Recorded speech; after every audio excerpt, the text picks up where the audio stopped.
ऐ थके हारे समंदर तू मचलता क्यों नहीं है, तू उछलता क्यों नहीं है, साहिलों को तोड़ के बाहर निकलता क्यों नहीं है, तू मचलता क्यों नहीं है, तू उछलता क्यों नहीं है।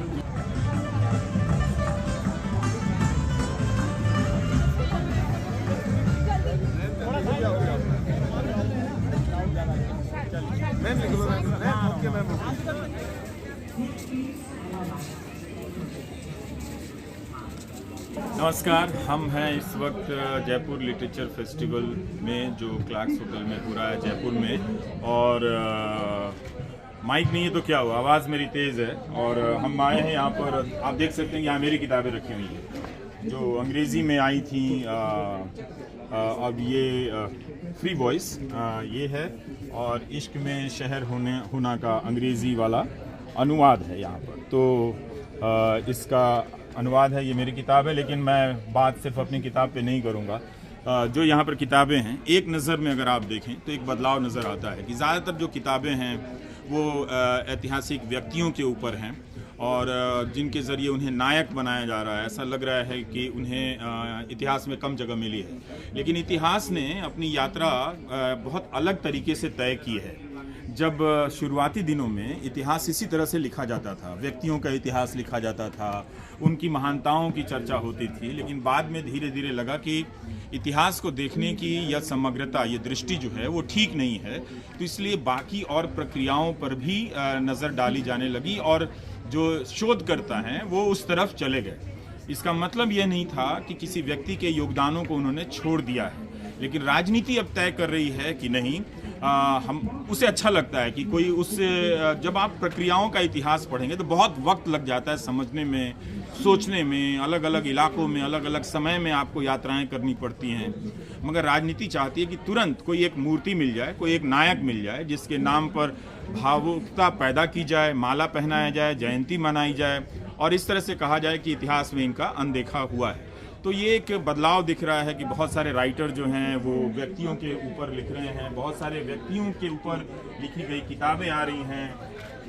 आप शुरू कर सकते हैं फिल्मों से। आप देखिए कि ये गुरुदत्त पर की किताब है और इस तरह की किताबें तो आती ही रहती हैं।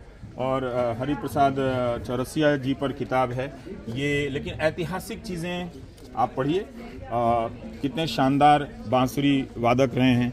ऐसी किताबों की चर्चा बहुत कम होती है, लेकिन ऐतिहासिक नायक ढूंढे जा रहे हैं। अब देखिए एस.डी. बर्मन पर ये किताब आई है, लगता है सत्या सरन ही ये किताबें लिख रहे हैं। तो ये इतिहास में ये भी एक किताब है कि शांतनु दास की ये किताब है, India empire and first world war culture. तो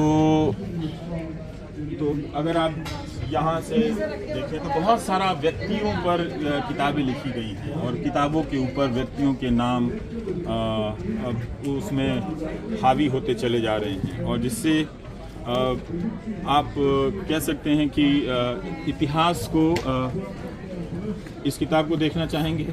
इसमें ये भी आ गए हैं स्टालिन, तो ये भी इनके तानाशाही दौर को भी इतिहास में याद किया जाता है, किया भी जाना चाहिए। इनके समय के रूस के बारे में याद किया जाता है। इन सब तानाशाहों को जानना चाहिए, तभी आपको पता चलेगा कि इनके बहुत ही रिटेल संस्करण, खुदरा संस्करण आज के दौर में अलग अलग तकनीकी, अलग अलग तरीकों से आपको नज़र आएंगे। तो अच्छी किताबें हैं यहाँ पर। तो आपको और कुछ किताबें दिखाना चाहता हूँ जो नेहरू, ये किताब आई है त्रिपुर दमन सिंह की और नेहरू, मुखर्जी और संविधान का पहला संशोधन। ये किताब आई है, ये अंग्रेज़ी और हिंदी में लगता है साथ साथ आई है। ये किताब आप देख सकते हैं। और रुकिए ज़रा सा, मैं अभी दिखा रहा हूँ बहुत सारी चीज़ें क्या हो रही हैं किताबों की दुनिया में। हाफ एम्प्रेस, ये किताब है चित्रा बनर्जी का, यहाँ पर इसमें प्रस्तावना है। तृप्ति पांडे की किताब है ये। और ये इस तरह के अगर जासूसी कहानियों में ये बहुत अच्छी किताब है विद्या कृष्णन की। तो ये फैंटम प्लेग, इस किताब में ये चीज़ डील किया गया है कि बहुत सारे जो डॉक्टर हैं वो आपको कई तरह के गैर ज़रूरी एंटीबायोटिक्स देते हैं, और एंटीबायोटिक्स देते देते आपके शरीर की प्रतिरोधी क्षमताएं ख़त्म हो जाती हैं। उसका नतीजा ये हुआ कि जो टीबी की दवाइयाँ हैं वो असर कम करती हैं। अगर आपने टीबी के इलाज में देर कर दी तो आपका ख़तरा बढ़ सकता है। तो ये वो किताब है विद्या कृष्णन की, फैंटम प्लेग, मतलब इसे भी एक प्लेग कहा गया, महामारी कहा गया है कि टीबी का जो रोग हमारे जनजीवन में फैला हुआ है। तो आप देख सकते हैं अज्ञे की किताब आई थी, उनकी जीवनी लिखी है अक्षय मुकुल ने अंग्रेजी में ही। ये विनीत गिल हैं और निर्मल वर्मा के जीवन पर अंग्रेजी में किताब आई है। तो हिंदी के लोग अंग्रेजी में दिख रहे हैं, अच्छी बात है, पहले भी दिखते रहे हैं, तो ये कोई बड़ी बदलाव नहीं है। क्योंकि ये हाँ, तो ये डैरिम्पल साहब का कोना है, तो यहाँ पे उन्होंने अपने जीवन में इतनी किताबें लिख दी हैं कि आप देख लीजिए कि एज ऑफ काली, तमाम तरह की किताबें हैं। तो इनकी किताबों के बारे में एक अलग से समीक्षक की ज़रूरत है जो डैरिम्पल की सारी किताबों को पढ़ता हो, उनकी किताबों को ये भी किताब की काफ़ी चर्चा रही है, एनार्की वाली किताब की, वाइट मुगल की भी काफ़ी चर्चा रही है। तो एक सिटी ऑफ जिन की चर्चा रही है। तो एक अद्भुत लेखक हैं विलियम डैरिम्पल, और नेताओं पर भी बहुत सारी किताबें हैं। और आपको क्या दिखाऊँ, यहाँ कोई किताब हमें आप रास्ता दे दीजिए। नमस्कार, thank you for being so. Thank you. तो राजस्थान के ऊपर अगर आप जानना चाहते हैं तो इतनी मोटी किताब राजस्थान के इतिहास में। तो अब बताइए कि इतिहास पढ़ता कौन इस देश में? ज़्यादातर जो अच्छे छात्र होते हैं या जो नहीं भी होते हैं उनको ठेल ठेल के इंजीनियरिंग मेडिकल की तरफ धकेल दिया जाता है। जो मेडिकल में जाता है वो अगला 15 साल के लिए मेडिकल की किताबें पढ़ने में फिक्स हो जाता है। जो इंजीनियरिंग में जाता है नौकरी और दहेज मिलते ही पढ़ना बंद कर देता है ज़्यादातर लोग। तो अब अचानक आप एक सुबह उठते हैं, कहते हैं हमें इतिहास नहीं पढ़ाया गया, तो ले पढ़ लीजिए आप, ये राजस्थान की इतनी मोटी किताब है, आइए खरीदिए। तो पढ़ेंगे नहीं, और फिर किसी मंच पे जाके किसी बहुत ही ख़राब किस्म के नेता से ज्ञान भी आप कैसे सुन लेते हैं कि इतिहास हमें नहीं पढ़ाया गया। उनसे पूछिए कि वो अपने जीवन में पढ़ते कितना घंटा थे, तो उनको जवाब देते नहीं बनेगा। तो एक तरह से अब ये सब भी किताबें हैं, आप देख लीजिए, ब्रिटिश इंडियन आर्मी पर लिखी गई हैं, इतनी सारी किताबें हैं। पढ़ेंगे तब आपको पता चलेगा कि इतिहास में क्या क्या पढ़ाया गया है। विवेकानंद पे ये किताब आई है, किसी ने लिखा ही है, हिंदी इधर है। तो ये हिंदी की दुनिया है। ये बहुत अच्छी किताब है, प्रभात रंजन की किताब है, कोठा गोई। और ये मुजफ्फरपुर, बिहार के मुजफ्फरपुर में एक जगह है चतुर्भुज स्थान। लेकिन मैं आपको एक बात बताना चाहता हूँ, बिल्कुल मत समझिएगा, मुझसे बिल्कुल ही प्रभावित मत होइएगा कि मैं कुछ ज़्यादा पढ़ता हूँ। बस एक तरीका जो मैं जान गया हूँ कि किताबों के बारे में मैं आपको कैसे बता सकता हूँ। पढ़ना आपको है, मैं नहीं पढ़ रहा हूँ, तो इसलिए मेरे बारे में ऐसी कोई धारणा आप बहुत जल्दी नहीं बनाइएगा। और ये जावेद, इस किताब की काफ़ी चर्चा हो रही है, जादूनामा की। और ये वो किताब है रेत समा, ये मैंने पढ़ी, ये मैंने किताब पढ़ी है, ये आपको भी पढ़नी चाहिए। बहुत ही अलग तरह का ये टेक्स्ट है। औरतों के अपनी ज़िंदगी के ख्याल हैं कि वो अपनी वास्तविकता से हटकर अपनी कहानियों, किस्सों और कल्पनाओं के ज़रिए किस तरह से एक दुनिया रचती हैं, और उस दुनिया में कोई सीमा नहीं है। आप कहानी किसी और प्रदेश में घट रही होती है, लेकिन कल्पना चल रही होती है पाकिस्तान के हिस्से की। तो बहुत ही सुंदर कहानी है कि औरतों के नज़रिए से अगर आप देखें, उनकी कल्पनाओं के नज़रिए से देखें, शायद इसलिए ये कहानी बहुत सीमाओं को पार करती है, इसलिए इसे इंटरनेशनल बुकर मिला है। और गीतांजलि श्री की ये किताब भी बहुत अच्छी है, माई कहते हैं कि अच्छी है। ये मैंने पढ़ी नहीं है पर मेरे पास है, तो आप देख सकते हैं। और हम आपको क्या बता सकते हैं कि बहुत सारी यहाँ पर किताबें हैं। नवतेज सरना ये ब्यूरोक्रेट हैं, भारतीय विदेश सेवा में थे, और इन्होंने गुरु नानक जी पर किताब लिखी है हिंदी में। ये शायद पेंगुइन से आई है, तो पढ़ना चाहिए। ये हमारे भारत की जो यात्रा रही है, उस यात्रा के ये बहुत महत्वपूर्ण यात्रियों में से एक हैं, जो तमाम धर्मों की और उनकी उपस्थितियों को बहुत बेहतरीन तरीके से नानक समझते हैं और उन सब को मिलाकर एक शांति का सूत्र आपको देने की कोशिश करते हैं। तो अगर आपको चाहिए शांति चाहिए जीवन में तो आप नानक के पास चले जाइए, वो आपको अपना लेंगे। तो एक तरह से और आपको क्या दिखाऊं मैं, और हिंदी की किताबें इतनी हैं, ऐसे कैसे हो सकता है कि ये नामवर सिंह की किताब है,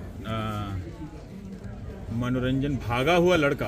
हाँ, ये है मनोरंजन व्यापारी की किताब है। ये भी बहुत ही इसकी चर्चा हो रही है एक तरह से। और तो अब और आपको कितना कुछ बताएं, इसका मतलब यही है, सिर्फ सिंपल बात यही कहनी है कि पढ़ा कीजिए। और